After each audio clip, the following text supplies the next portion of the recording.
আসসালামু আলাইকুম, welcome to my channel. আজকে আপনাদের সাথে শেয়ার করব বিয়েবাড়ির মজাদার ভেজিটেবলের রেসিপি।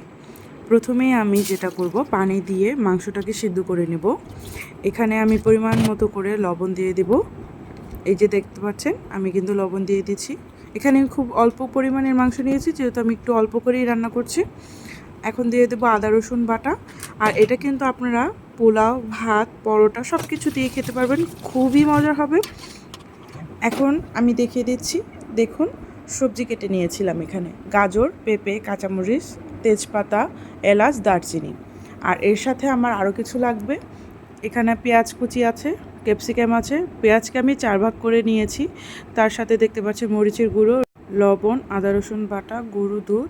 এই রেসিপিটা কিন্তু একদম হুবহু বিয়েবাড়ির বাবুর্চির হাতের রান্নার রেসিপি আপনাদের সাথে শেয়ার করছি। এই যে আমি যে মাংসটা সিদ্ধ করে নিয়েছিলাম, হাড় সহকারেই নিয়েছি। আর তার সাথে আমার অল্প পরিমাণে একটু ঘি লাগবে। আপনারা চেষ্টা করবেন ভালো মানের ব্র্যান্ডের ঘি ইউজ করতে। তো প্রথমেই আমি চুলোতে তেল দিয়ে দিচ্ছি। তেল দেওয়া হয়ে গেল। এখন আমি দিয়ে দেবো এর মধ্যে পেঁয়াজ কুচি। আর এখন দিয়ে দিচ্ছি, দেখতে পাচ্ছেন, আদা রসুন বাটা। তার সাথে আমি একটু মরিচের গুঁড়ো দিয়ে দেবো। এখন লবণ দিয়ে দিয়েছি, আদা রসুন বাটা এবং মরিচের গুঁড়ো। এখন দিয়ে দিচ্ছি সেই মাংসটা যেটা আমি সিদ্ধ করে নিয়েছিলাম। তার সাথে দিয়ে দেবো কাঁচামরিচ, এলাচ, তেজপাতা এবং দারচিনি দিয়ে এখন আমি এটাকে একটু ভালো করে ভেজে নেব। মাংসটাকে একটু ভাজা ভাজা করে নেব, আদা রসুন বাটার স্মেলটাও যেন একদম চলে যায়। এখন আমি এর মধ্যে কিছুটা পানি দিয়ে দেব, আপনারা দেখতে পারবেন। দিয়ে এটাকে আমি একটু কষিয়ে নেব। আমার মাংসটা কিন্তু আগেই সিদ্ধ করা, তাই এখানে বেশি একটা সময় প্রয়োজন নেই। তাই এখন আমি সবজিগুলো দিয়ে দিচ্ছি। আমি এখানে খুব সিম্পলভাবে রান্না করছি। আপনারা এখানে আরও অনেক ধরনের সবজি দিতে পারবেন, ফুলকপি অথবা বরবটি, তারপর পেঁয়াজের কলি, এগুলো সব কিছু দিয়ে আপনি এটাকে রান্না করে দেখতে পারেন, আপনাদের কাছে আরও ভালো লাগবে। আমি যেহেতু একটু শর্টকাট নিয়েছি, এই জন্য আপনাদের সাথে এভাবেই শেয়ার করছি।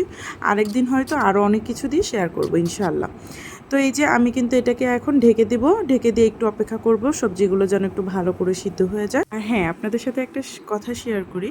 এই সবজিটা হচ্ছে আমার খুব পছন্দের একটা রেসিপির মধ্যে একটা। আমার যখন বেবি হওয়ার কথা 7 মাস, তখন আমার একটা ঘরোয়া প্রোগ্রাম হয়। সেখানে প্রায় 40 জনের জন্য আমি এখানে এই সবজিটা রান্না করেছিলাম, যেটা সবাই খেয়ে খুব প্রশংসা করেছিল। এই যে দেখতে পাচ্ছেন, আমি কিন্তু এখানে পেঁয়াজ দিয়ে দিচ্ছি, যেটা আমি 4 ভাগ করে নিয়েছিলাম। এবং এখন দিয়ে দিয়েছি ক্যাপসিকাম। দিয়ে এটাকে আমি একটু আবার ভালো করে নাড়াচাড়া করছি। আমার সবজিটা কিন্তু এখানেও সিদ্ধ হয়ে গিয়েছিল অলরেডি। তারপরেই কিন্তু আমি পেঁয়াজটাকে আর ক্যাপসিকামটাকে দিয়েছি, যাতে এটার রঙটা একদম এরকমই থাকে, রঙটা যাতে তেমন একটা চেঞ্জ না আসে। আর এখন দিয়ে দিচ্ছি গুঁড়ো দুধ, যেটা আমি দেখিয়েছিলাম, একটু পানি দিয়ে গুলিয়ে নিয়েছিলাম। এখন মিক্স করে দিলাম। আর এর মধ্যে আমি এখন দিয়ে দিচ্ছি ঘি, যেটা আমি আগেই আপনাদের সাথে শেয়ার করেছি যে আমি এই খাবারটাতে একটু ঘি ইউজ করি। এই খাবারটা কিন্তু পোলাওর সাথে খেতে খুবই ভালো লাগে। আর তারপরে আমি অল্প করে একটু কর্নফ্লাওয়ার গুলিয়ে নিব পানি দিয়ে। তারপরে এখানে আমি দিয়ে দিলে এই ঝোলটা একটু মাখা মাখা হয়ে যাবে এবং এটা খেতে খুব ভালো লাগবে।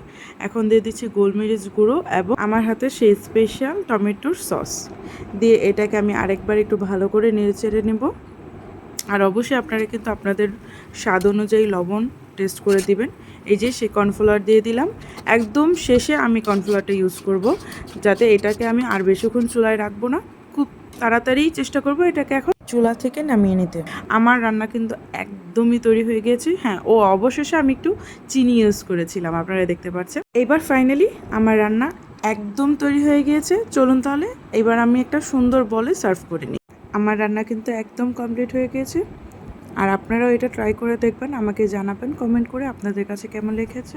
তো সবাই ভালো থাকবেন। আসসালামু আলাইকুম। আর আমার ইউটিউব চ্যানেলটাকে সবাই একটু সাবস্ক্রাইব করে রাখবেন, বেল বাটনে অবশ্যই ক্লিক করে রাখবেন এবং আমার ভিডিওগুলো শেয়ার করবেন। সবাই ভালো থাকবেন, সুস্থ থাকবেন। সবাইকে জানাই রমজানের অনেক অনেক শুভেচ্ছা। আপনাদের রমজান যাক আল্লাহর রহমত এবং বরকতময়। আর আমার জন্য সবাই দোয়া করবেন, যাতে আমি এই রমজানে আমার সবগুলো কাজ ভালো করে ভালো মনে করতে পারি। সবাই ভালো থাকবেন। আসসালামু আলাইকুম।